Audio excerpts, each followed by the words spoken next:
What's going on, everybody? Welcome back to another TheeSportsScoop video. Day one of the NFL draft is over. We were live for all 32 picks, so make sure you guys go rewatch a live stream. Go watch some of our reactions. We might have posted a video of our best reactions to the picks, but there weren't a lot of necessarily crazy reactions. Like I would say all the picks, beside maybe Cole Strange, but all the picks were kind of not like none of the picks were outlandish, I would say. But as you saw with the title today, quickly, I'm going to be getting into my day one winners and losers. I will also be doing the best players available in day two. So make sure you guys go check that out after this. But we'll get into the video here. So day one, winners and losers. And obviously, let me know who you guys had as some of your winners and losers down below. We'd obviously love to hear it. But we're going to get into the winners first. And I am very glad to and very, very happy to say my New York Giants were definitely winners in this draft. I think Thibodeau, who was basically guaranteed, it was a classic terrible interview with the Giants and was kind of guaranteed to not go there at number 5. They ended up taking, and I could not have been more happy. I think the board fell perfectly for the Giants. Thibodeau was there. Evan Neal was there. Kwanu was there. We got him at 5. I think Thibodeau, adds just a different kind of dimension to this Giants pass, which I feel like we have a lot of 3-4 guys where this guy can kind of revolutionize this defensive line, put us into a 4-3. His speed off the line of scrimmage is fantastic, the best bend in the class. And I think a guy who just has a knack to get to the quarterback. And I feel like we haven't had that with the Giants for a long time. You could say Leonard Williams, but he's more of a kind of 3-4 edge, not really a pure 4-3 edge rusher. I think Thibodeau brings so much to this defense. I think he was the best player available. I think he fits the team incredibly well. And then we went and got Evan Neal at 7, which would I have liked Kwanu a little bit more? Yes, but I think it's still a fantastic pick to get Evan Neal. I still think he's a really, really talented player and obviously imposing on that offensive line. And I think if we had a Mekhi Becton-like guy who was injury prone like Evan Neal might be, then I would have strayed away from that. But we have Andrew Thomas, who we know can stay, is a pretty, overall healthy player at left tackle. And Evan Neal revolutionizes this run game for Saquon, who is now healthy and has the ability to improve as a pass protector for Daniel Jones. I mean, 6'7", 30 pounds heavier than Ikem Ekwonu, who's an absolute unit. His proportions are fantastic. And he's not a very, and I know you like to use the word fat for offensive linemen because none of them are fat. They're all very built.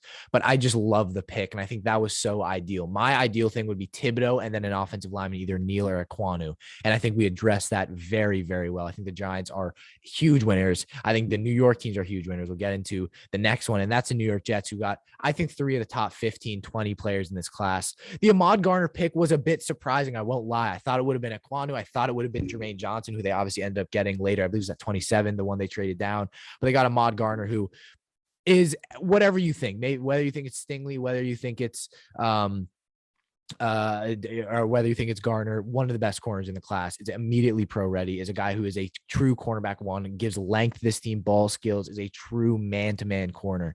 I think shores up a position for the Jets that they needed for such a long time. And I'm just a massive fan of them going out and getting him. So he is the guy that they ended up taking at 4. And then at number 10, they took Garrett Wilson out of Ohio State, who I absolutely love. I think his body control is one of the best in the class. Was the second receiver taken. Drake London was taking 2 picks before at 8, but it was a wide receiver frenzy. Obviously, AJ Brown was traded. Marquise Brown was traded. There was a lot of movement in this class. And I think Garrett Wilson, again, gives the Jets probably their wide receiver 1, but again, just adds another dimension to that offense. Is a kind of true do-it-all receiver. You have Elijah Moore as that deep threat. Corey Davis is kind of that more quarterback friendly guy, and not saying Garrett Wilson isn't, but Garrett Wilson, a guy who can go down. We know his vertical's crazy. And I love the pick, especially just kind of as a draft analyst. I thought it was a fantastic first 2 picks for the New York Jets. Then obviously they got Jermaine Johnson, and if they took him at 4, I wouldn't have liked it. If they took him at 10, I wouldn't have liked it as much, although I thought it would have been fine. But getting him at 27, I believe it was, I mean, it was just a fantastic, fantastic pick for them. I think Jermaine Johnson obviously possesses a ton of power at the edge position. And again, a guy who is more of a 4-3 edge, but really gets Robert Saleh that true edge rusher he's been craving, which, he hasn't had since really Nick Bosa when he was a defensive coordinator in San Francisco. So I love the pick for the Jets. I think they got 3 fantastic players. I don't think they gave up too much capital. And I was a massive fan of what they did. Another winner, and this one's questionable. That's the Jacksonville Jaguars. And to be honest, I don't think Trayvon Walker should have been the number 1, overall pick. He is my 17th ranked player in the class, but they got him, Devin Lloyd. I think those are defense changing guys. I think Devin Lloyd is a fantastic pick. I love Devin Lloyd coming out of Utah. I think he's a poor man's Micah Parsons. Can blitz, can cover very well. Obviously not blitzing as well, but he kind of makes up for that for his coverage ability. They got 2 really good defensive players. I think that will add to their defensive line in the future, and I think they can go build off that. I'm not sure if they have a second round pick now. I believe I don't think they do actually, because they traded back into the first round. I believe it's with Tampa Bay. I might be wrong. But I'm a massive fan of what they did in this draft. I think, again, they addressed the defense that needed a lot. Look, should they have gone receiver or somewhere on the offense, maybe offensive line? Probably. But I think defense was probably more of a pressing need. Again, as much as I dislike Trayvon Walker, the athletic upside he has is fantastic. So that's who they went with at number 1. And I think they're very, happy with the 2 picks they had. And then I believe this is the last winner we have, and that's the Baltimore Ravens. I think they got the 2 generational players in this class in Kyle Hamilton and Tyler Linderbaum. While everyone's will be like, well, why did they fall with their generation? Why did they get taken first? We've never seen a safety or center play like the 2 guys they took. I think Kyle Hamilton is the 40 time is going to, a lot of NFL teams are going to be so upset with how overplayed they had this 40 time. And then Tyler Linderbaum, you don't see mobile centers like him. And for a RPO schemed offense, he's literally perfect. So I think that was a great pick. And then, going back to Kyle Hamilton, really good safety, obviously offers a ton of versatility on the back end of that defense, can play in the slot, can play corner. They compared him to Jalen Ramsey in terms of his coverage abilities in the slot. So I love the pick there for the Baltimore Ravens. And then do we have, so now we get into the losers, and really there wasn't a clear loser in this draft. And we'll get into the first one, and that's Washington. And I just didn't love the Jahan Dotson pick. I liked it. And there was a lot of these picks in the draft. I think it was kind of the same with Olave, Trevor Penning, or not Trevor Penning, but it was I like the player. I don't like the pick. If that makes sense. I don't like the pick there. And I just think Jahan Dotson's not really what they needed in Washington. I feel like he's very similar to Terry McLaurin. I think Drake London would have been a great pick. Garrett Wilson kind of, or Treylon Burks, kind of a more bigger bodied, at Mike Evans, red zone threat type receiver. I think Jahan Dotson is great. I really like him as a player. I just don't think it was necessarily a need for Washington. I even maybe would have gone quarterback or traded down and gone quarterback. So that was my only concern there. But again, not a massive loser. I think you can argue that they were not a winner, but just they did fine.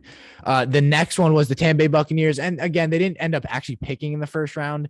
But I just didn't like what they did. I didn't like the trading out. I think that they should have traded up to get a guy like Zion Johnson to address the inside offensive line. They let Kenyon Green, Zion Johnson, and Tyler Linderbaum all fall when they are all, obviously go to different teams when they saw them falling in the draft. So I think they should have taken one of them. That would have been, or traded up a couple spots to take one of them. They ended up trading out of the first round. They have pick number 33, and the offensive line now is not great. It's, Bernard Raymond, and not, really not much for the Tampa Bay Buccaneers. But again, not a massive loser. I wouldn't say that they, hugely lost in the draft.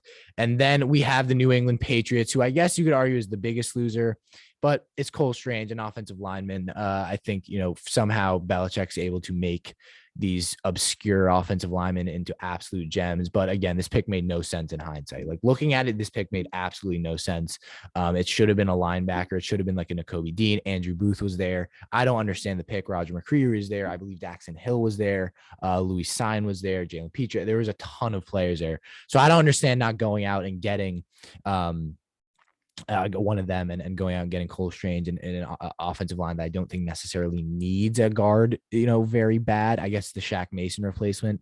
But I'm not a massive fan of it. Did not like the pick all that much. But then our last loser, I believe, I might be wrong, but that's the Dallas Cowboys. And again, Tyler Smith out of Tulsa is who they took. And I'm not necessarily opposed to it. And I guess I'm a little bit, I lack education on him as a prospect. But I think it should have, again, been a corner, been a linebacker. I think there were better options for the Cowboys. And if they wanted him, I think they could have traded down because I think the Bucs would have probably been the other team who wanted Tyler Smith. And I think they could have traded down to go and get him. So that was their Lyle Collins replacement. So I'm not arguing with the pick again. And I don't necessarily dislike Tyler Smith as a prospect, but I think, again, a guy who they could have gotten a lot later. So I think that was kind of the trend. There wasn't a lot of atrocious picks here. It was all kind of the fit that wasn't really great. They could have taken him a little bit earlier. So that was kind of my only thing there. But I hope you guys did enjoy. Let me know who your draft winners and losers were in the comments down below. There's a chance we go live tomorrow for the draft, so you can always stay up to date with that. And then always make sure to subscribe and follow us on social media for more videos. Thank you so much for watching. Keen McDermott, The Sports Scoop. See you next time.